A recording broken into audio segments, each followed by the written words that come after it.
To add the Behance URL with icon on desktop and taskbar using Google Chrome, open the website URL in browser address bar.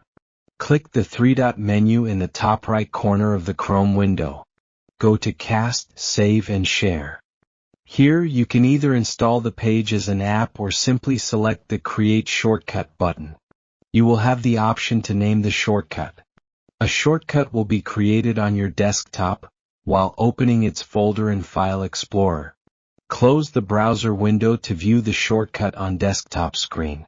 To pin the shortcut to your taskbar, right-click on it. In Windows 10 you'll see the Pin to Taskbar option directly.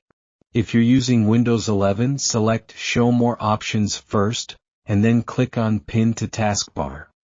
The procedure is exactly same in other Chromium browsers like Brave. Line app download, install Pin to Taskbar on Windows laptop PC. Discover dozro.com for free courses on graphic design, video editing, browser tips, computer tricks, and website creation.